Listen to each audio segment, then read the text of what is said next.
दोस्तों Jayaprakash power ventures limited की बात करें तो स्टॉक के अंदर आज काफ़ी बड़ी गिरावट हुई है।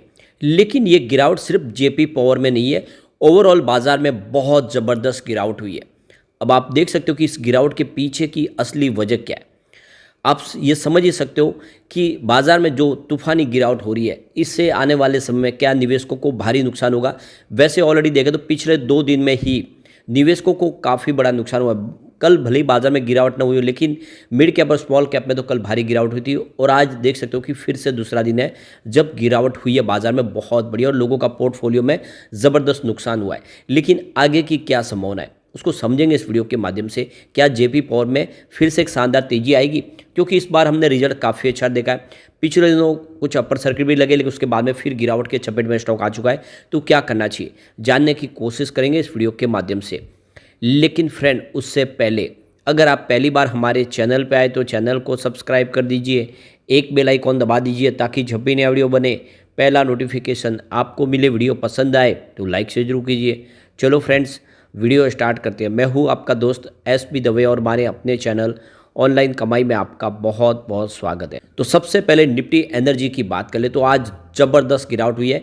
निफ्टी एनर्जी 38,458 के स्तर पे आ चुका है, जहाँ पे 1,177 पॉइंट की बम्पर गिरावट हुई है, यानी 2.97% गिरा निफ्टी एनर्जी। आज ये सेक्टर बहुत ज़्यादा गिरावट की चपेट में आया, तूफानी गिरावट हुई है और असर यहाँ पे जेपी पावर में देखने को मिला। तो देख सकते हो कि स्टॉक की शुरुआत तो यहाँ पे पॉजिटिव हुई, क्लोजिंग थी कल की 18.60 के आसपास, 18.85 पर शुरुआत हुई। लेकिन जैसे कि बाजार शुरू होते ही दबाव में आ गया, इस हिसाब से इसका भी इंट्राडे का यही 18.85 का हाई बना और वहाँ से स्टॉक दबाव की चपेट में आया और 17.70 का इसने लो बनाया। अंत में क्लोजिंग 17.75 के आसपास रही। अच्छी बात ये रही कि यहाँ पे देख सकते हो कि लोअर सर्किट नहीं लगा, यानी 4.57% की गिरावट देखने को मिली। तो स्टॉक तो अच्छा है, लेकिन अब देख सकते हो कि बाजार में गिरावट होगी तो हर स्टॉक नीचे आएगा। वैसे ये स्टॉक 2008 के पहले 140 के आसपास ट्रेड किया करता था। अब आप देख सकते हो कि जो 140 के आसपास स्टॉक था काफ़ी कुछ ठीक था, लेकिन फिर मार्केट में गिरावट का दौर आया और लेमन ब्रदर्स की वजह से पूरा मार्केट क्रैश कर गया और सभी स्टॉक जो ऊपर ट्रेड करते वो नीचे आ गए। तो ऐसे में देख लो कि 12 दिसंबर 2008 को यह भी स्टॉक 30 रुपये के आसपास आ गया। तो भारी भरकम गिरावट में इसका स्टॉक के ऊपर असर हुआ।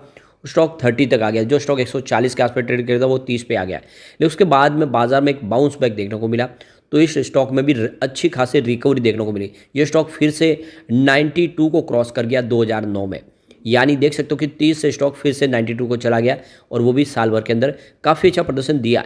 लेकिन उसके बाद में स्टॉक में लगातार गिरावट शुरू हो गई और ये गिरावट 2020 में तो बिल्कुल कौड़ियों के भाव में स्टॉक को लाके छोड़ दी, यानी कोविड काल आ गया और कोविड काल का इस पर ज़्यादा असर हुआ निगेटिव। तो ये स्टॉक 50 पैसे के आसपास आ गया 2020 में। लेकिन उसके बाद में इसने बहुत अच्छा प्रदर्शन किया है। 50 पैसे का जो स्टॉक था वो इस समय, अगर इस समय भी 18 के ऊपर है तो आप समझ सकते हो कि आपका निवेश तो ज़बरदस्त इसमें बढ़ा ही है। करीब 36 लाख का निवेश आपका इस समय हुआ, जो आपका इन्वेस्टमेंट 1 लाख के आसपास था। तो स्टॉक ने अच्छा प्रदर्शन किया है। अब इसके लिए जो सबसे बड़ी प्रॉब्लम है कि यह स्टॉक एएसएम लिस्ट में शामिल है, तो स्टेज 4 में इसको रखा गया है, साथ में इसको जीएसएम लिस्ट में भी शामिल किया गया है। तो ये सबसे बड़ी प्रॉब्लम है। ये 12 फरवरी 2024 से ही स्टेज 4 में है और लगातार इसकी वजह से इसमें वॉल्यूम लिमिटेड हो चुका है, क्योंकि इंट्राडे ट्रेडिंग यहाँ पे कर नहीं सकते, डिलीवरी बेस्ड काम करना होता है और इसी वजह से यहाँ पे थोड़ा सा दबाव देखने को मिल रहा है। अब यहाँ पे जेपी पावर को लेकर मार्केट मोजो की तरफ से इसमें रेटिंग डाउनग्रेड की गई। उन्होंने इसको होल्ड की रेटिंग रखा है और इसके पीछे बताया कि जो लॉन्ग टर्म फंडामेंटल है वो वीक दिख रहे हैं। इसके अलावा जो प्रमोटर के बहुत ज़्यादा गिरवी शेयर है और ऐसे में आप देखें तो कुछ दबाव देखने को मिला है। लेकिन रिजल्ट काफ़ी बेहतर है। पिछले 2 क्वार्टर में कंपनी ने रिजल्ट तो अच्छे दिए, लेकिन यहाँ पे मार्केट मोजो का कहना है कि कंपनी का जो एवरेज आरओसी है वो लो है और इसका जो डेट टू इक्विटी रेशियो अगर एबिटाडा वो काफ़ी हाई है। तो इस वजह से यहाँ पे शेयर होल्डर के लिए थोड़ी सी चिंताजनक बात होती है। यहाँ पे अगर टेक्निकल लेवल के हिसाब से देखें तो स्टॉक इस समय मिडिली बुलिश दिखाई दे रहा है रेंज में और अब संभावना दोनों तरफ की दिखाई दे रही है। बाजार ने साथ दिया तो स्टॉक में तेजी आ सकती है, लेकिन जो अगर वैल्यूशन देखें तो उस वैल्यूशन के हिसाब से यह स्टॉक अपनी वैल्यूशन को मैच कर रहा है। तो कुल मिला के कुछ चिंताएँ ज़रूर बनी हुई है, ये मार्केट मोजो की तरफ से कहा गया है, लेकिन ओवरऑल देखें तो कंपनी का प्रदर्शन अच्छा है, रिजल्ट अच्छे आ रहे हैं, लेकिन आने वाले समय चिंताएँ बनी रहेगी। अब यहाँ पे गौर करने वाली बात है कि कंपनी के पास विष्णुप्रयाग में सबसे बड़ा हाइड्रो इलेक्ट्रिक पावर प्लांट है, जो विश्व का एक बड़ा हाइड्रो इलेक्ट्रिक पावर प्लांट है और 400 मेगावाट की इसकी क्षमता है। तो देख सकते हो कि इनका रिन्यूएबल एनर्जी का पोर्टफोलियो भी है, सिर्फ कंपनी थर्मल पावर प्लांट के ऊपर काम नहीं कर रही है और कंपनी अपने बिजनेस को बढ़ाने की कोशिश भी कर रही है, अपने कर्ज को कम करने की कोशिश भी कर रही है और ये रिजल्ट में दिखाई भी दे रहा है। ऐसे में थोड़ी सी चिंताएं कम होती है। अब कंपनी के कुछ सब्सिडीज और जॉइंट वेंचर्स भी है, तो जेपी सीमेंट कॉरपोरेशन लिमिटेड, इसके अलावा JP Nigrie super thermal power plant, JP Roorkee cement grinding unit, JP Rewa cement plant, इसके अलावा JP Himachal cement plant, JP greens और Jai Prakash power ventures, Bhilai ventures limited. तो इस तरह से कुछ इनके ये सब्सिडीज कंपनी है। वैसे अगर हम इसके दूसरे मार्केट एक्सपर्ट के नज़रिए से भी देखें तो इस समय जयप्रकाश पावर वेंचर्स का लिमिटेड का स्टॉक, लेकिन दूसरी तरफ अगर हम सिंपली वॉल की तरफ से देखें तो वो यहाँ पे बुलिश है स्टॉक को लेकर। और आप देख दो कि जयप्रकाश पावर वेंचर्स लिमिटेड का जो स्टॉक है इस समय स्ट्रॉन्ग बाइंग अपॉर्चुनिटी दिखा रहा है इस प्रेजेंट लेवल पर, और प्राइस टू सेल्स जो रेशियो है वो 1.9x के आसपास है, जो ऑलमोस्ट हाफ है। कंपनीज के रिन्यूएबल एनर्जी पोर्टफोलियो के हिसाब से देखें तो जो उसका प्राइस कम है और संभावना मजबूत दिखाई दे रही है, आने वाले समय तेज़ी बन सकते हैं स्टॉक के अंदर।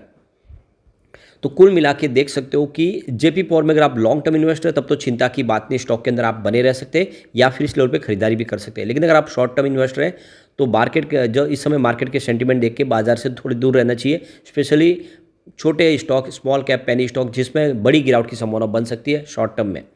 वैसे बिजनेस बहुत शानदार है जो तेज़ी से ग्रो कर रहा है। 2020 में इनका रिवेन्यू 3283 करोड़ के आसपास था, 2021 में गिर के 3301 करोड़ के आसपास पहुंचा, लेकिन 2022 में ये 4624 करोड़ तक पहुंच गया। 2023 आते आते 5786 करोड़ तक पहुंच गया और 2024 में 6762 करोड़ तक पहुंच गया।